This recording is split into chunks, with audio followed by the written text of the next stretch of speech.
আদানি পাওয়ারকে ভারতে অবস্থিত ১,৬০০ মেগাওয়াট ক্ষমতাসম্পন্ন প্ল্যান্ট থেকে বিদ্যুতের পূর্ণ সরবরাহ পুনরায় চালু করতে বলেছে বাংলাদেশ সরকার।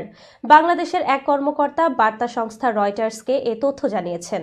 বাংলাদেশ ১৬০০ মেগাওয়াট বিদ্যুতের সম্পূর্ণ সরবরাহ নিশ্চিত করতে বলেছে ভারতের ধনকুবের গৌতম আদানির মালিকানাধীন আদানি পাওয়ারকে।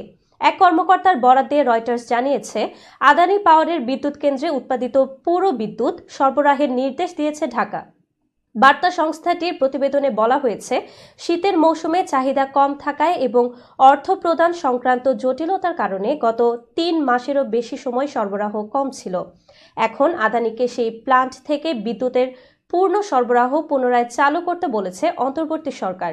২০১৭ সালে বাংলাদেশের তখনকার প্রধানমন্ত্রী শেখ হাসিনার সরকারের সময় আদানি পাওয়ারের সঙ্গে ২৫ বছরের চুক্তি সই হয়।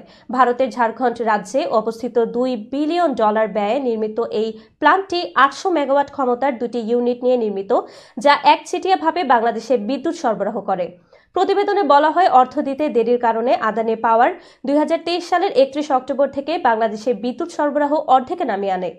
এর ফলে ১ নভেম্বর প্ল্যান্টের একটি ইউনিট বন্ধ হয়ে যায়, যা প্ল্যান্টের উৎপাদন সক্ষমতা ৪২% নেমে আসে। পরবর্তীতে বাংলাদেশ সরকার শুধুমাত্র অর্ধেক বিদ্যুৎ সরবরাহ বজায় রাখতে বলে।